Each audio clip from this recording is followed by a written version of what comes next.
¿Cuál es el problema actual de la democracia? ¿Es que algo anda mal?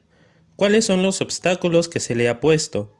Basta con ver el panorama de los países de América Latina para saber que al menos en esta parte del mundo los supuestos regímenes democráticos andan mal. ¿Será algo reciente? Yo creo que no. Pero para empezar, enterémonos qué es lo que se entiende por democracia.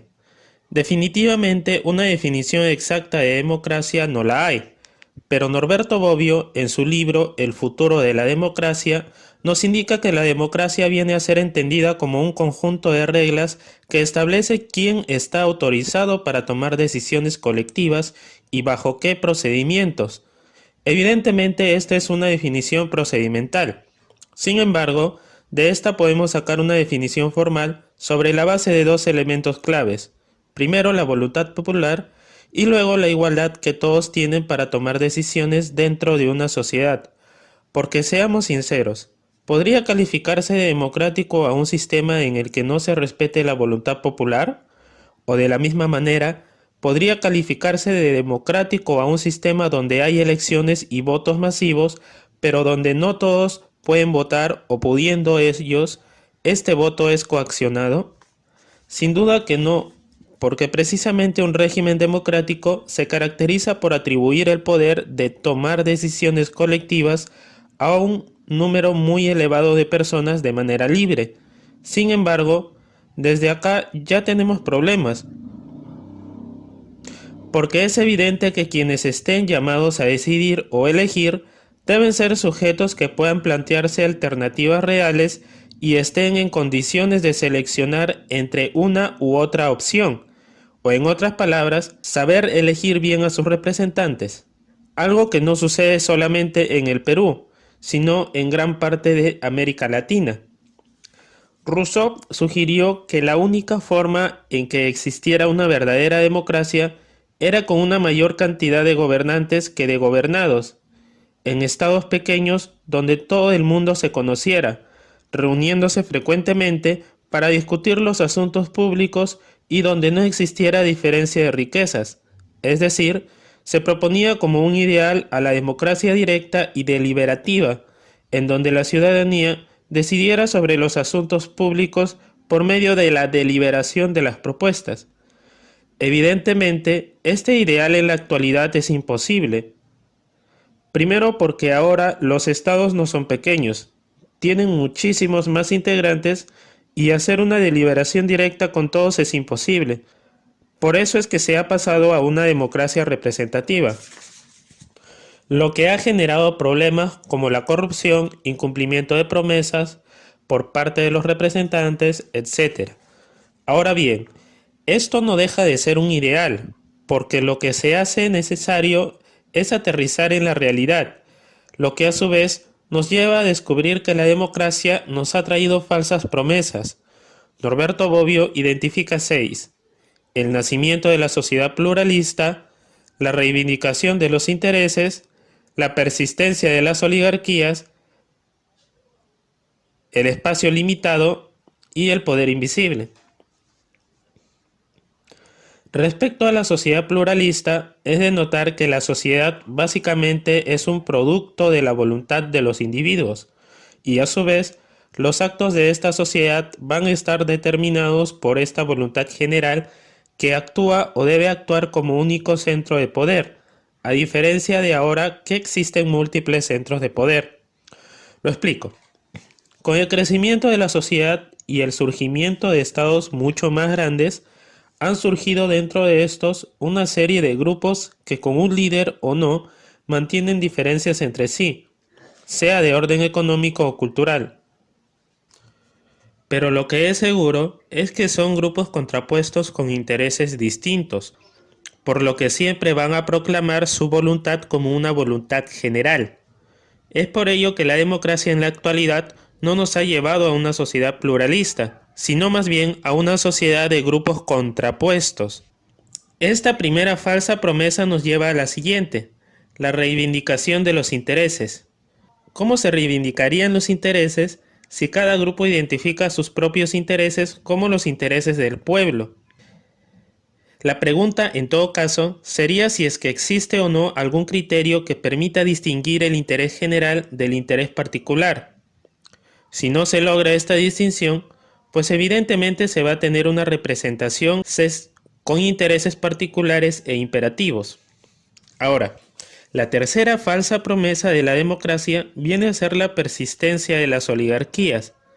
Está claro que hoy en día las élites no van a desaparecer, porque en realidad un gobierno democrático no se caracteriza por la ausencia de élites, sino por la presencia de muchas élites que compiten entre ellas por la conquista del voto popular. Ahora bien, la cuarta falsa promesa es el espacio ilimitado. Si la democracia no ha podido acabar totalmente con el poder oligárquico, tampoco ha podido ocupar todos los espacios en los que se ejerce toma de decisiones obligatorias para un grupo social. Y es que en realidad no se puede. Si se desea saber si un país ha avanzado con su proceso de democratización, no es tanto de averiguar si el número de votantes ha aumentado o no, sino más bien se debería investigar si aumentaron los espacios en los que se puede ejercer este derecho al voto. Ahora bien, la quinta falsa promesa de la democracia real respecto a la democracia ideal viene a ser la eliminación del poder invisible, o en otras palabras, la eliminación de actos de gobierno que se mantengan en secreto, ya sean estos actos de defensa nacional hasta actos de corrupción.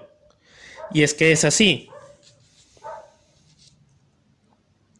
La publicidad desde ya es una forma de control.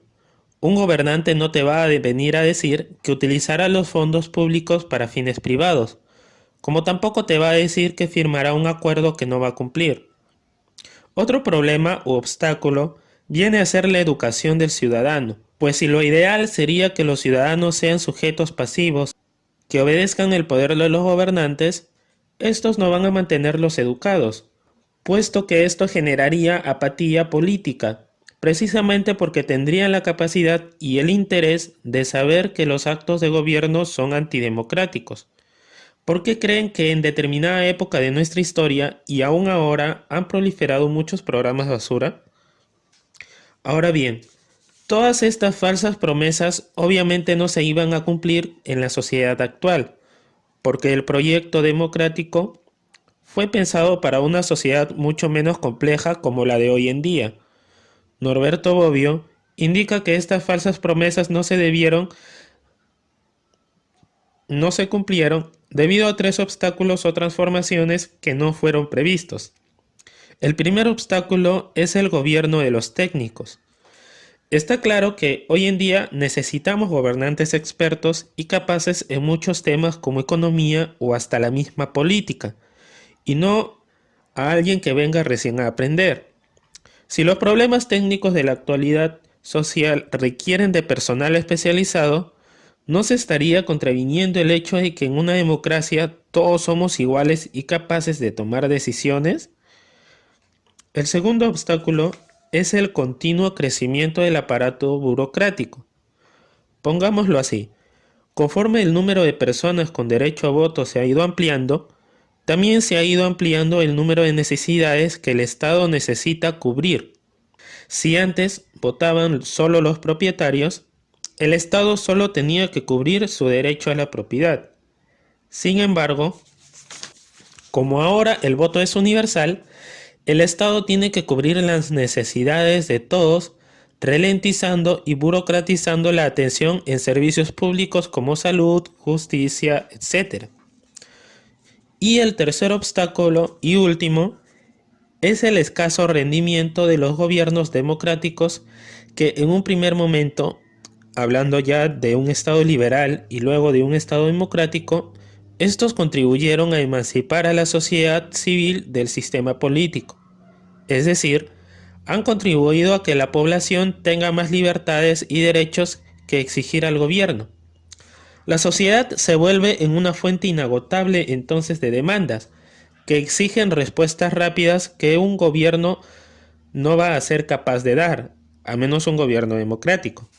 Norberto Bobbio decía que la cantidad y rapidez de estas demandas son tales que ningún sistema político, por muy eficiente que sea, es capaz de adecuarse a ellas, por lo que van a surgir siempre controversias y crisis por esto.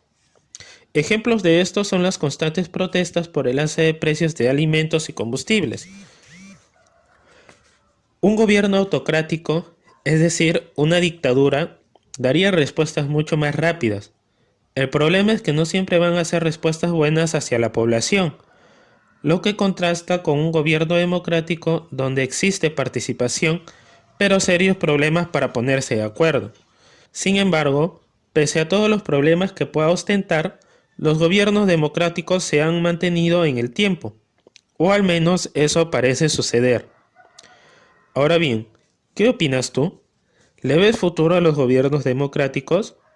¿O qué crees que se pueda mejorar? Te leemos en la caja de comentarios.